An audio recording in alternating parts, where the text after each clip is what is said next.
Good evening students. जय श्री कृष्णा, राधे राधे। कैसे हैं आप सभी? देखिए बच्चों, एनसीईआरटी समर्पण बैच की आज की अपनी लेक्चर नंबर 24 है। और आप जानते हैं कि हमारा chapter number 2 admission of partner चल रहा है। और आज की क्लास बहुत ही इंपॉर्टेंट होने वाली है, जिसके अंदर हम गुडविल का पूरा थ्योरी कॉन्सेप्ट यहाँ पर कवर करने वाले हैं। जैसा कि आप सभी को पता है कि एनसीईआरटी समर्पण बैच की जो क्लास है रोज आपको 3 बजे मिलती है। ये हिंदी मीडियम और इंग्लिश मीडियम दोनों बच्चों के लिए बिल्कुल फ्री क्लासेज हैं। और क्लास 12th का अकाउंटेंसी का कंप्लीट सिलेबस अपन इसके अंदर कवर कर रहे हैं। इस सिलेबस के अंदर हम एनसीईआरटी कंप्लीट सॉल्व कर रहे हैं। NCERT illustrations, NCERT numerical questions, do it your self problems, ये सारी चीजें अपन इसके अंदर डिस्कस कर रहे हैं। और एनसीईआर विश्वास 2.0 बैच के नाम से हमारा एक बैच पेड कोर्स चल रहा है डी मेथड्स कॉमर्स एकेडमी पे। आप चाहें तो इसको ज्वाइन कर सकते हैं बहुत ही नॉमिनल फीस पे। टीके गोयल की तीनों बुक्स अपन इसके अंदर स्टडी कर रहे हैं। तो कंप्लीट कॉन्सेप्ट हम पर यहाँ पर डिस्कस करने वाले हैं। अगर आप चैनल पर नए हैं और चैनल आपने अभी तक सब्सक्राइब नहीं किया है, तो आप चैनल को तुरंत से सब्सक्राइब कर लीजिए, लाइक कीजिए, शेयर कीजिए और कमेंट करके बताइए कि आज की क्लास आपको कैसी लगी। देखिए बच्चों, आज की जो हमारी क्लास लेक्चर नंबर 24 है, और आप जानते हैं कि लेक्चर नंबर 1 से लेकर 20 तक हमने जो है हमारा फर्स्ट चैप्टर कंप्लीट कर लिया है। उसके बाद लेक्चर नंबर 21 से अपन ने हमारा चैप्टर 2 स्टार्ट किया है। आज की क्लास में हमारे जो टॉपिक्स रहेंगे, मीनिंग ऑफ गुडविल रहेगा, कैरेक्टरिस्टिक्स ऑफ गुडविल रहेगा, factors affecting the value of goodwill, need for the valuation of goodwill, types of goodwill and nature of goodwill. ये टॉपिक्स अपने को देखने हैं। देखिए, सबसे पहले अपन इसका देख लेते हैं कि मीनिंग ऑफ गुडविल में क्या क्या टॉपिक्स होते हैं। इंटेंजिबल असेट्स होती है, रेपुटेशन ऑफ ब्रांड होता है, कस्टमर्स लॉयल्टी होती है, और एक्सेस प्रॉफिट कैपेसिटी, यानी कि ज़्यादा प्रॉफिट अर्न करने की हमारी कैपेसिटी गुडविल से होती है। इसकी कैरेक्टरिस्टिक्स में अगर अपन बात करें तो inseparable from the business, goodwill को बिजनेस से अलग नहीं कर सकते। वैल्यू सब्जेक्ट टू फ्लक्चुएशंस, यानी कि गुडविल की जो वैल्यू है वो सिचुएशंस के अकॉर्डिंग चेंज होती रहती है। नॉन फिजिकल एग्जिस्टेंस होता है इसका। और realisable on sale of business, जब बिजनेस को हम सेल करते हैं तब इसकी वैल्यू फाइंड आउट होती है। कुछ फैक्टर्स होते हैं जो इसको गुडविल को अफेक्ट करते हैं, इसकी वैल्यू कम ज़्यादा हो सकती है। प्रॉफिटेबली, अगर ट्रेंड हमारा प्रॉफिट का अगर इंक्रीजिंग ऑर्डर है तो ऐसी कंडीशन में प्रॉफिट हमारा ज़्यादा है तो गुडविल भी ज़्यादा होगी। बिजनेस गुडविल की जो वैल्यू है वो अफेक्ट होती है लोकेशन ऑफ बिजनेस, बिजनेस किस लोकेशन पर है, कस्टमर्स को ज़्यादा से ज़्यादा अट्रैक्ट कर रहा है, कस्टमर उस जगह पर ज़्यादा से ज़्यादा आ पा रहे हैं तो बिजनेस वहाँ पर उसकी गुडविल इंक्रीज होती है। Nature of business, efficiency of management, market conditions और लॉन्गेविटी ऑफ द एंटरप्राइजेस, ये सारे टॉपिक्स होते हैं जो बिजनेस की गुडविल को अफेक्ट करते हैं। चलिए वन बाय वन करके एक एक टॉपिक डिस्कस करते हैं। सबसे पहला हम जो टॉपिक ले रहे हैं वो है meaning of account goodwill. Meaning of goodwill की अपन यहाँ पर बात करने वाले हैं। तो देखिए, सबसे पहले अगर अपन इसकी डेफिनेशन की बात करें तो जो गुडविल होती है वो इंटेंजिबल असेट्स होती है, रेपुटेशन एंड इमेज होती है बिजनेस की, कस्टमर लॉयल्टी होती है, यानी कस्टमर बिजनेस के साथ जुड़े रहते हैं लॉन्ग टर्म तक। ब्रांड वैल्यू होती है, स्ट्रेटेजिक लोकेशन होती है, यानी कि एफिशिएंटली जो है कस्टमर्स तक इनकी पहुंच होती है।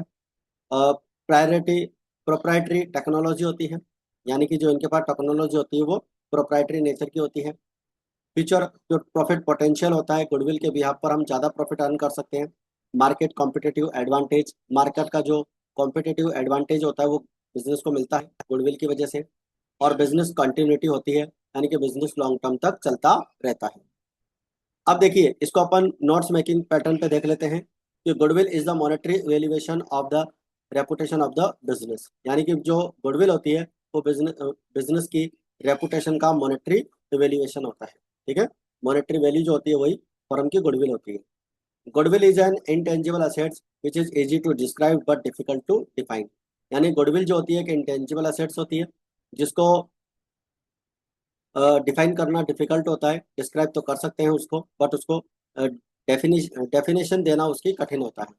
It is the benefit that accrues from business goods name, reputation and relationship, यानी कि ये जो गुड नेम होता है बिजनेस का, और ये बिजनेस के रेपुटेशन से, गुड गुड नेम से, रिलेशनशिप से क्रिएट होता है। It is the attractive power that brings customers, ये जो गुडविल होती है अट्रैक्टिंग पावर होती है, कस्टमर्स को बिजनेस प्लेस तक लेकर आती है। Goodwill is the benefit that accrues from relationship and fam. यानी कि गुडविल जो होती है एक बेनिफिट होता है जो अक्रूज होता है रिलेशनशिप और फैम से। अब बात करते हैं गुडविल के कैरेक्टरिस्टिक्स। तो कैरेक्टरिस्टिक्स में देखिए बच्चों, एक तो यह इंटेंजिबल असेट्स होती हैं, बिजनेस कॉन्टेक्स्ट में इसको हम यूज करते हैं। इनसेपरेबल फ्रॉम बिजनेस, बिजनेस से इसको अलग नहीं कर सकते हैं। Can not be sold separately, goodwill को बिजनेस से अलग सेल नहीं कर सकते। Realised upon sale of business, जब बिजनेस को हम सेल करते हैं तब ये गुडविल फाइंड आउट होती है। नो फिजिकल एग्जिस्टेंस, गुडविल का कोई फिजिकल एग्जिस्टेंस नहीं होता है, इंटेंजिबल होती है। नॉट अ फिक्टिशियस असेट्स, एक फिक्टिशियस असेट्स नहीं होती है, इससे बिजनेस को बेनिफिट मिलता है। वैल्यूएशन फैक्टर्स जो होते हैं, लोकेशन, रेपुटेशन, इधर से कस्टमर्स की लॉयल्टी, एफिशिएंट मैनेजमेंट, इसके बिहाफ पर इसका वैल्यूएशन किया जा सकता है। फाइनेंशियल नेचर की होती है, सब्जेक्ट टू फ्लक्चुएशन, इसकी वैल्यू कम ज़्यादा हो सकती है। नो ऑब्जेक्टिव डेप्रिसिएशन, इसके ऊपर डेप्रिसिएशन नहीं लगता है। और value depends on the future profits, यानी इसकी जो वैल्यू होती है वो फ्यूचर के प्रॉफिट्स के ऊपर डिपेंड होती है। तो ये तो हो गया हमारा गुडविल की कैरेक्टरिस्टिक्स का मैप। अब अपन इसके नोट्स मेकिंग पे इसको समझ लेते हैं कि गुडविल एक इंटेंजिबल असेट्स होती है बिजनेस की और एक वैल्यूएबल असेट्स होती है। It helps in earning more profit, goodwill के बिहाफ पर हम ज़्यादा प्रॉफिट अर्न कर सकते हैं। It is a power of attraction which brings customers back to their old place, यानी कि जो गुडविल होती है वो एक तरह की अट्रैक्शन पावर होती है जो कस्टमर्स को अपने ओल्ड प्लेस पर लेकर आती है। It's value keeps on changing, इसकी जो वैल्यू होती है वो चेंज होती रहती है। इसके बाद में फैक्टर्स आते हैं बच्चों जो गुडविल के वैल्यू को अफेक्ट करते हैं, जिससे गुडविल की वैल्यू कम या ज़्यादा हो सकती है। देखिए गुडविल की वैल्यू को अफेक्ट करने वाले होते हैं, एक तो इंटेंजिबल असेट्स की अगर अपन बात करें तो एक तो इसके ब्रांड रेपुटेशन इसको इफेक्ट करता है, कस्टमर की loyalty, proprietary technology, management, quality, ये सारी चीज़ें जो है बिजनेस को अफेक्ट करती हैं। Economic condition, industry competition, government regulations, external जो फैक्टर्स होते हैं वो बिजनेस को इफेक्ट करते हैं। बिजनेस की लोकेशन किस जगह पर है, कॉन्ट्रेक्चुअल राइट्स अगर किसी के साथ हमने कर रखा है, ऑपरेशनल एफिशिएंसी अगर अपने पास है, तो इनसे हमारी गुडविल की वैल्यू कम या ज़्यादा होती है। प्रॉफिटेबिलिटी ट्रेंड्स, अगर बिजनेस के प्रॉफिट का ट्रेंड जो है गुडविल ज़्यादा होने का है तो ऐसी कंडीशन में वहाँ पर उस बिजनेस की गुडविल ज़्यादा होती है। प्रॉफिट का ट्रेंड का मतलब होता है कि प्रॉफिट इंक्रीजिंग ऑर्डर में होते हैं। कैपिटल रिक्वायरमेंट्स, बिजनेस के लिए ज़्यादा कैपिटल की रिक्वायरमेंट होती है तो उस बिजनेस की गुडविल कम कैपिटल रिक्वायर्ड वाले बिजनेस से अलग होती है। मार्केट शेयर कैसा होता है, तो इन सारी चीज़ों से गुडविल को अफेक्ट किया जाता है। अब इसके नोट्स मेकिंग पैटर्न पे अपन देख लेते हैं कि convenient location of the business, business अगर ऐसी प्लेस पर है जहाँ पर कस्टमर आसानी से पहुँच सकता है तो डेफिनेटली उस बिजनेस की गुडविल ज़्यादा होगी। एफिशिएंसी ऑफ मैनेजमेंट, जिस बिजनेस का मैनेजमेंट बहुत अच्छा होगा, एफिशिएंटली होगा, तो उसकी गुडविल की वैल्यू ज़्यादा होगी। Long term period of business, business अगर लॉन्ग टर्म तक चलने वाला है तो डेफिनेटली उसकी जो गुडविल होगी वो ज़्यादा होगी। नेचर ऑफ प्रोडक्ट, प्रोडक्ट कैसा है जो कस्टमर्स के बीच में रोज काम में आने वाला है या लोगों के बीच में ज़्यादा से ज़्यादा लोगों को वो प्रोडक्ट पसंद आता है, तो वो प्रोडक्ट जिस सेलर के पास होगा उसकी गुडविल ज़्यादा होगी। एग्जिस्टेंस ऑफ लाइसेंस, अगर किसी के पास लाइसेंस है तो वो उसका गुडविल भी ज़्यादा होगा। मोनोपोली, जिस पर्सन के पास में गुड्स को सेल करने का मोनोपोली होता है, मोनोपोली राइट होता है, उसकी डेफिनेटली गुडविल ज़्यादा होती है। Amount of risk, trend of profits, future competition, amount of capital and variety of products, ये सारे इफेक्ट्स होते हैं बच्चों जो गुडविल के प्राइस को कम या ज़्यादा कर सकते हैं। तो केवल इनके पॉइंट्स अपने को ध्यान रखने हैं, इनके डिटेल पे जाने की जरूरत नहीं है। इसके बाद में आता है बच्चों गुडविल का वैल्यूएशन क्यों किया जाता है, गुडविल का वैल्यूएशन करने की क्या रिक्वायरमेंट होती है, इस बात को अपन यहाँ पर डिस्कस करते हैं। देखिए इसका माइंड मैप अपने सामने है जिसको अपन देखते हैं कि गुडविल का वैल्यूएशन क्यों करना पड़ता है।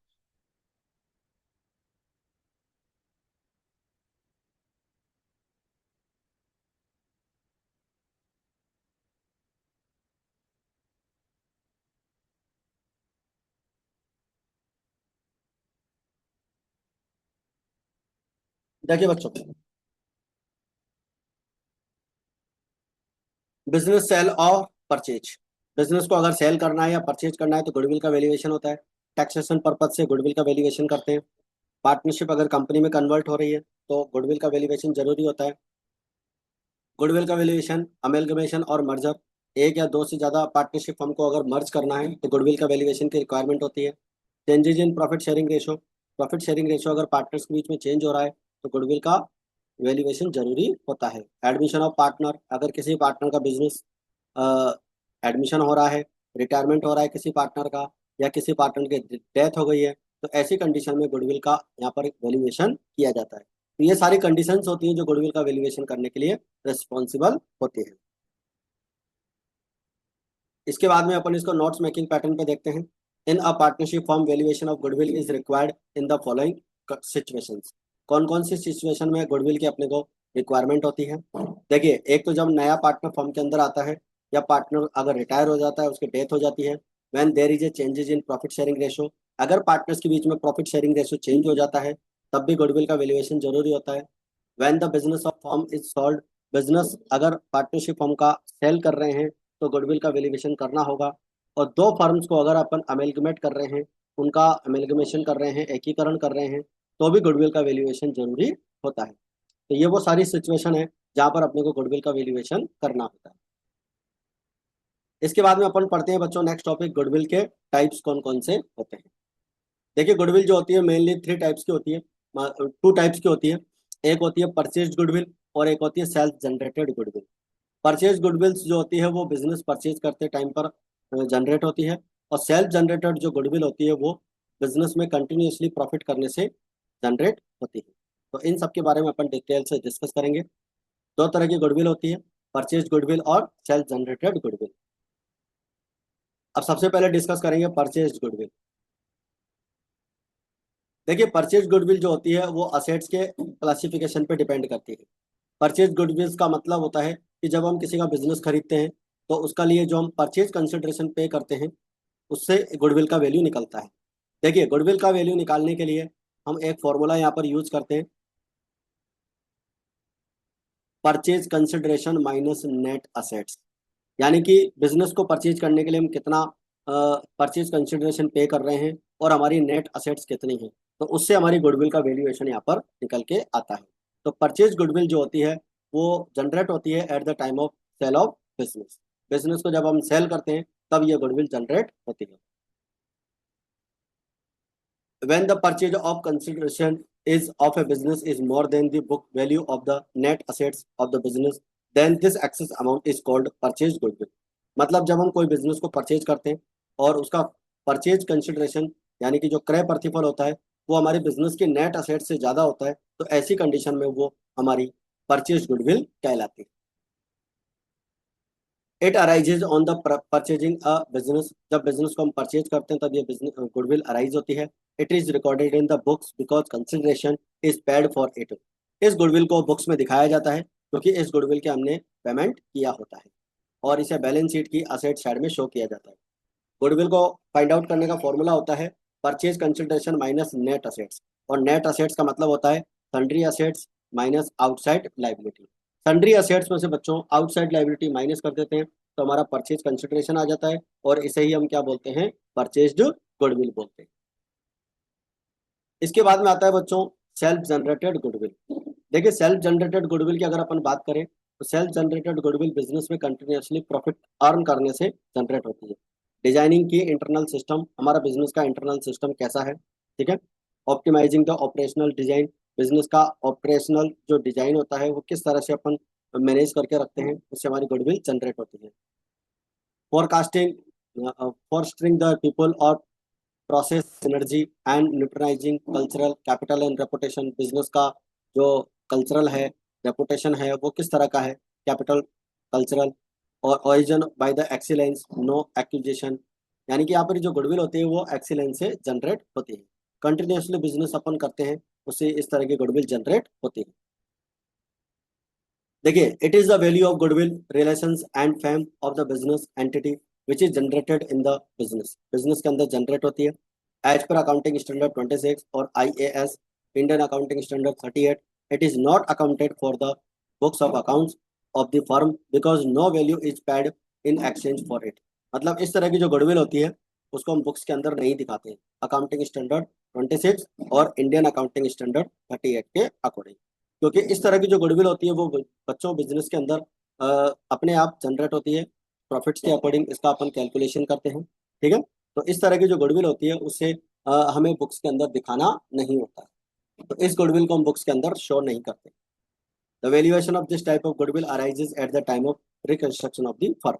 जब फर्म का रिकंस्ट्रक्शन होता है तब ऐसी गुडविल यहाँ पर फाइंड आउट होती है। अब बात करते हैं नेचर ऑफ गुडविल। गुडविल के नेचर कितने होते हैं? तो देखिए, गुडविल तीन नेचर की होती है। एक तो होती है इंस्टीट्यूशनल गुडविल, एक होती है पर्सनल गुडविल, और एक होती है एक्सीडेंटल इवेंट गुडविल, आकस्मिक घटना संबंधी गुडविल, ठीक है। तो गुडविल को अपन अलग अलग कैटेगरी के अंदर यहाँ पर डिवाइड कर सकते हैं। देखिए, सबसे पहले जो गुडविल आती है आपकी तीन टाइप की होती है। इंस्टीट्यूशनल गुडविल, गुडविल का नेचर होता है, पर्सनल गुडविल और एक्सीडेंटल इवेंट रिलेटेड गुडविल। सबसे पहले बात करेंगे इंस्टीट्यूशनल गुडविल। देखो बच्चों, इंस्टीट्यूशनल जो गुडविल होती है वो कैट के नेचर की गुडविल होती है, ठीक है। और ये ब्रांड से जुड़ी हुई होती है, बिजनेस से जुड़ी हुई होती है, इंडिपेंडेंट ऑफ ओनरशिप, ओनरशिप से बिल्कुल अलग होती है, और इस गुडविल का वैल्यू सबसे ज़्यादा होता है, ठीक है।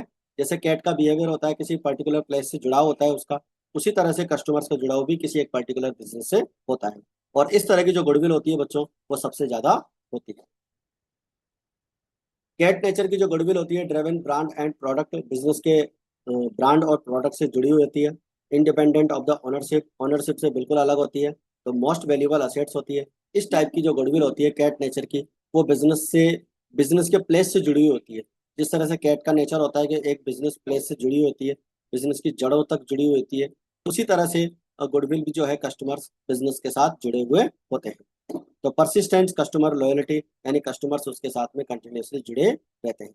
अपन ने देखा है कि किसी बिजनेस के साथ में तीन चार पीढ़ियां जुड़ी हुई होती हैं, और कस्टमर्स कई सालों तक उस बिजनेस से जुड़े हुए होते हैं और वहां से प्रोडक्ट परचेज करते हैं। तो उस बिजनेस की ऐसी जो गुडविल होती है जो उसके प्लेस की वजह से जानी जाती है, वो गुडविल जो है कैट नेचर की गुडविल होती है, और इंस्टीट्यूशनल गुडविल उसे हम कहते हैं। अब इसको अपन नोट्स मेकिंग पैटर्न पे देख लेते हैं।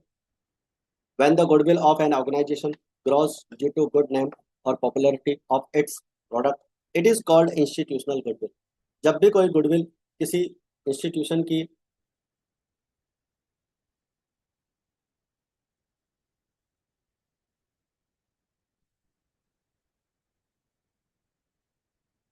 हाँ बच्चों, जब भी कोई गुडविल किसी इंस्टीट्यूशन की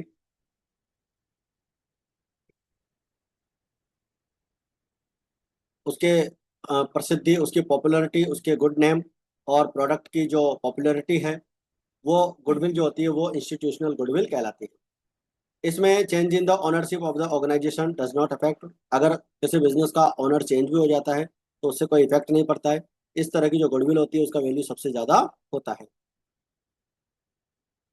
it is also called the goodwill of the cat's nature. ये कैट नेचर की गुडविल होती है, because just as a cat it is attach to a particular place. मतलब जिस तरह से गुडविल का किसी प्लेस से, स्पेशल प्लेस से लगाव होता है, उसी तरह वो उस बिजनेस प्लेस को छोड़ती नहीं है। ठीक उसी तरह कस्टमर्स भी जो है किसी पर्टिकुलर बिजनेस से जब जुड़ जाते हैं तो उस बिजनेस को वो कभी भी नहीं छोड़ते हैं और उस बिजनेस से जुड़े हुए रहते हैं। इसके बाद में आता है बच्चों पर्सनल गुडविल। पर्सनल जो गुडविल होती है बच्चों, वो डॉग नेचर की होती है, और ये अपने जो ओनर होता है उसके साथ लॉयल होता है, ठीक है। जैसे डॉग जो होता है अपने मास्टर के लिए लॉयल होता है, उसी तरह से कस्टमर भी जो है बिजनेस के ओनर के लिए लॉयल होता है। Non transferable to the new owners. ये इस तरह की जो गुडविल होती है वो न्यू ओनर्स पे ट्रांसफर नहीं होती है, बट इसकी जो पर्सनल ट्रेट्स के ऊपर डिपेंड करता है, यानी पर्सनल इथिक्स के ऊपर, personal honesty, personality, efficiency, behaviour के ऊपर ये गुडविल डिपेंड करती है। लेकिन इस गुडविल की जो वैल्यू होती है वो इंस्टीट्यूशनल गुडविल से कम होती है। और इस तरह की जो गुडविल होती है बच्चों, वो प्रोफेशनल फील्ड्स में होती है। डॉक्टर्स, इंजीनियर्स, सीए, लेक्चरर्स जो होते हैं, इनके लिए ये गुडविल होती है, क्योंकि कस्टमर्स जो होते हैं इनके साथ ज़्यादा जुड़े हुए होते हैं। इसका एक डायग्राम और है, conceptual map understanding personal goodwill. Personal goodwill driving factors होता है, ऑनर्स की पर्सनैलिटी के ऊपर डिपेंड करता है, और ऑनर्स की एफिशिएंसी के ऊपर डिपेंड करता है, ऑनर्स की ऑनेस्टी और behaviour. Value assessment, institutional reliability, dog like behaviour, customers loyalty to master, transferability इसके अंदर नहीं होती है। फील्ड प्रिविलेंस होता है, स्पेशलाइज्ड फील्ड में ये गुडविल पाई जाती है। जैसे प्रोफेशनल फील्ड्स होते हैं, डॉक्टर्स है, इंजीनियर्स है, चार्टर्ड अकाउंटेंट्स है, उन पे ये गुडविल पाई जाती है। इसका थ्योरी देख लेते हैं। When the goodwill of a business is due to personality, efficiency, honesty and behaviour of its owner, it is called personal reputation, यानी इसे हम पर्सनल गुडविल कहते हैं। मतलब किसी भी बिजनेसमैन की जो पर्सनैलिटी होती है, एफिशिएंसी होती है, उससे ये रिलेटेड होती है। जब किसी बिजनेस की जो गुडविल होती है वो उसके पर्सनैलिटी के साथ होती है। When the owner of the business changes, reputation also gives with him. जब भी कोई किसी बिजनेस का ओनर चेंज हो जाता है तो उसकी गुडविल भी उसके साथ चली जाती है। The customers develop relations with the organisation where the old owners, यानी कि जो कस्टमर्स होते हैं उसके ओल्ड ओनर्स के साथ जुड़े हुए होते हैं। जहाँ पर उसके ओल्ड ओनर्स जाते हैं वहीं पर वो कस्टमर्स भी चले जाते हैं। इसके बाद में such goodwill is called dog like nature goodwill. ठीक है, इस तरह की जो गुडविल होती है वो गॉड लाइक गुडविल होती है, डॉग लाइक गुडविल होती है। Because a dog is loyal to its master and wherever the master goes the dog also goes there. The value of such reputation is less than the institutional reputation. Such reputation is of professionals like doctor, engineers, chartered accountants, lecturers. इन professional person की जो goodwill होती है वो इसी nature की goodwill होती है। इसके बाद में लास्ट पॉइंट आता है बच्चों, एक्सीडेंटल इवेंट रिलेटेड गुडविल। ठीक है, आकस्मिक घटना संबंधी ख्याति जो होती है वो रेट नेचर की होती है। ठीक है, जिस तरह से रेट का बिहेवियर होता है, जिसका ना तो किसी पर्सन से अटैचमेंट होता है ना ही किसी प्लेस से अटैचमेंट होता है, तो ये इस टाइप की गुडविल होती है। लैक ऑफ अटैचमेंट, इसका ना तो प्लेस से ना ही किसी पर्सन से कोई अटैचमेंट नहीं होता है, और इसके अंदर कॉन्स्टेंट मूवमेंट आते हैं। इस तरह की गुडविल कम ज़्यादा हो सकती है। कभी कभी स्पेशल कंडीशन में इसकी गुडविल बहुत कम हो जाती है और कभी कभी इसकी गुडविल बहुत ज़्यादा हो जाती है, तो ये रेट नेचर की गुडविल कहलाती है। देखिए बच्चों, the goodwill of such a business is not stable. इस तरह की जो बिजनेस की गुडविल होती है वो स्टेबल नहीं होती है। ठीक है, और ये जो गुडविल होती है कभी कभी स्मॉल और बिग इवेंट से चेंज हो जाती है, इंक्रीज हो जाती है। This is a called accidental event related goodwill. इस तरह की जो गुडविल होती है बच्चों, in this the customer is neither associated with any particular place, यानी कि बिजनेस जो कस्टमर होता है ना तो उसका किसी बिजनेस प्लेस से स्पेशल जुड़ाव होता है, ना ही किसी ऑनर के प्रति उसका जुड़ाव होता है। ठीक है, इसे हम रेट नेचर की गुडविल भी कहते हैं। Because a rat is neither loyal to its owner nor its attach to any particular place, it keeps moving from one place to another place. The value of this type of goodwill is the lowest. इस तरह की जो goodwill होती है बच्चों उसका price सबसे कम होता है। ठीक है बच्चों, तो बच्चों ये थी अपनी आज की क्लास, और आज की क्लास में हमने गुडविल का पूरा थ्योरी कॉन्सेप्ट देख लिया है। ठीक है, तो क्लासेस को आप ज़्यादा से ज़्यादा लाइक और शेयर करें और कमेंट करके बताएं कि आपको आज की क्लास कैसी लगी, और सब्सक्राइब जरूर करें चैनल अगर आपने अभी तक सब्सक्राइब नहीं किया हुआ है तो। ठीक है, तो आज की क्लास में फिलहाल इतना ही, मिलते हैं फिर अपन नेक्स्ट क्लास में। जय हिंद, जय भारत।